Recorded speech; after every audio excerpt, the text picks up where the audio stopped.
बाहर एक छोटा सा घर था, जहां अर्जुन और उसकी बहन संध्या रहते थे। अर्जुन अपने छोटे से खेत में बैठा है। उसके चारों तरफ सूखी फसलें और टूटे हुए औजार बिखरे हुए थे। अर्जुन मन ही मन, किस्मत का खेल भी अजीब है। दिन रात मेहनत करता हूँ, लेकिन कुछ हासिल नहीं होता। ऐसा लगता है भगवान ने मेरी किस्मत में बस संघर्ष लिखा है।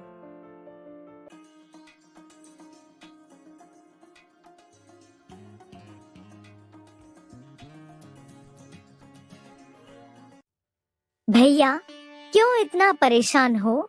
सब कुछ ठीक हो जाएगा। कैसे ठीक होगा संध्या? हर बार कोशिश करता हूँ, लेकिन हर बार हार ही हाथ लगती है। लगता है मेरी किस्मत ही खराब है। भैया, किस्मत को बदलने की ताकत भी हमारे अंदर ही होती है। हो सकता है भगवान हमारी मदद के लिए कोई रास्ता भेज रहे हों। बस हमें उसे पहचानना होगा।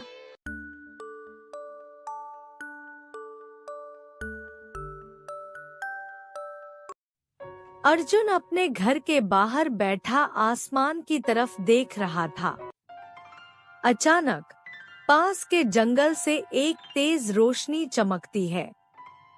अर्जुन आश्चर्य से देखता है और उस रोशनी की ओर चल पड़ता है। चलते चलते अर्जुन जंगल में पहुंच जाता है और तभी वह देखता है जंगल के बीच में एक रहस्यमयी महिला खड़ी है। उसके हाथ में एक चमचमाती पुस्तक है। अर्जुन हैरान होते हुए, तुम कौन हो और इस जंगल में क्या कर रही हो? माया मुस्कुराते हुए, मैं माया हूँ। मैं उन लोगों की मदद करती हूँ जो अपनी किस्मत को बदलना चाहते हैं। मेरी किस्मत तो कब की खराब हो चुकी है। क्या तुम इसे बदल सकती हो? तुम्हारी किस्मत बदलने की शक्ति मेरे पास नहीं, बल्कि इस पुस्तक में है। लेकिन याद रखना, इसे इस्तेमाल करना आसान नहीं। हर कामयाबी के साथ तुम्हें एक परीक्षा देनी होगी। क्या तुम तैयार हो? मैं हर परीक्षा के लिए तैयार हूँ। बस एक मौका चाहिए। माया पुस्तक अर्जुन को देती है। यह पुस्तक तुम्हें 3 मौके देगी। हर बार तुम्हारी किस्मत बदलेगी, लेकिन तुम्हें अपनी बुद्धि और साहस से इसका सही उपयोग करना होगा।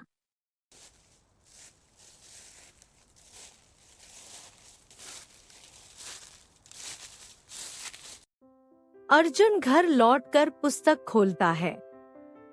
पुस्तक में लिखा है, अपनी पहली इच्छा मांगो।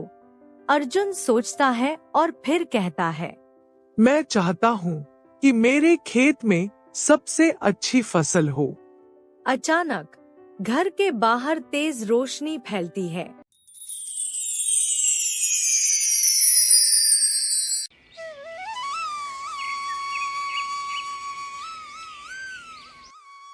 अगले दिन अर्जुन देखता है कि उसके खेत में लहलहाती फसल उगाई है। गांव के लोग हैरान हो जाते हैं। अर्जुन, यह चमत्कार कैसे हुआ? दूसरा किसान, यह तो किस्मत का खेल है। लेकिन तभी बादल घिर आते हैं।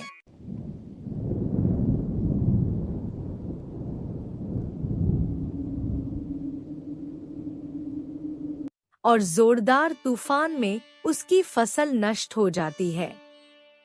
अर्जुन दुखी होकर सोचता है कि उसने किस्मत के खेल को समझे बिना इच्छा मांगी। अर्जुन दोबारा पुस्तक खोलता है। उसमें लिखा होता है, दूसरी इच्छा सोच समझकर मांगो। इस बार अर्जुन कहता है, मैं चाहता हूँ कि मेरे पास इतना धन हो कि मैं सभी परेशानियों से मुक्त हो जाऊं। अर्जुन के घर में अचानक सोने और चांदी के सिक्कों का अंबार लग जाता है। वह खुश होकर अपनी बहन को यह दिखाता है। भैया, क्या यह सब सच है? हाँ, अब हमारी किस्मत बदल चुकी है। लेकिन थोड़े समय बाद गांव के लोग ईर्ष्या करने लगते हैं। कुछ चोर अर्जुन के घर पर हमला कर देते हैं और उसका सारा धन लूट ले जाते हैं। अर्जुन को समझ आता है कि केवल धन से किस्मत नहीं बदलती। अर्जुन तीसरी बार पुस्तक खोलता है। इस बार उसमें लिखा है, अंतिम इच्छा मांगो, लेकिन यह सोचो कि तुम्हारे पास पहले से क्या है। अर्जुन गहरी सोच में पड़ जाता है। मैं चाहता हूँ कि मेरे पास संतोष और समझदारी हो, ताकि मैं अपनी मेहनत और बुद्धि से अपनी किस्मत खुद बदल सकूं। अचानक पुस्तक चमकने लगती है और हवा में गायब हो जाती है। अर्जुन को एहसास होता है कि माया ने उसे जीवन का सबसे बड़ा सबक सिखाया है।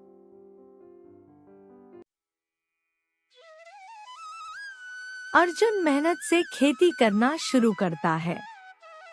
वह गांव के अन्य किसानों के साथ मिलकर नई तकनीकों का इस्तेमाल करता है।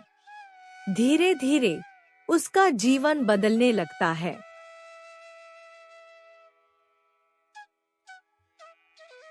माया अर्जुन के सपने में प्रकट होकर, अर्जुन, तुमने किस्मत का खेल समझ लिया है। याद रखना, किस्मत केवल उन्हीं का साथ देती है जो अपनी मेहनत और बुद्धि का सही इस्तेमाल करते हैं। धन्यवाद माया। अब मैं जानता हूँ कि किस्मत को दोष देना नहीं, बल्कि उसे जीतना जरूरी है। निष्कर्ष, अर्जुन अब एक सफल किसान बन चुका है। वह अपनी बहन और गांव वालों के साथ खुशहाल जीवन जीता है। उसने समझ लिया है कि किस्मत का खेल केवल मेहनत, धैर्य और सही सोच से ही जीता जा सकता है। अर्जुन अपने आप से, किस्मत का खेल केवल जादू नहीं, बल्कि खुद पर भरोसा और मेहनत का परिणाम है। यही सच्ची जीत है।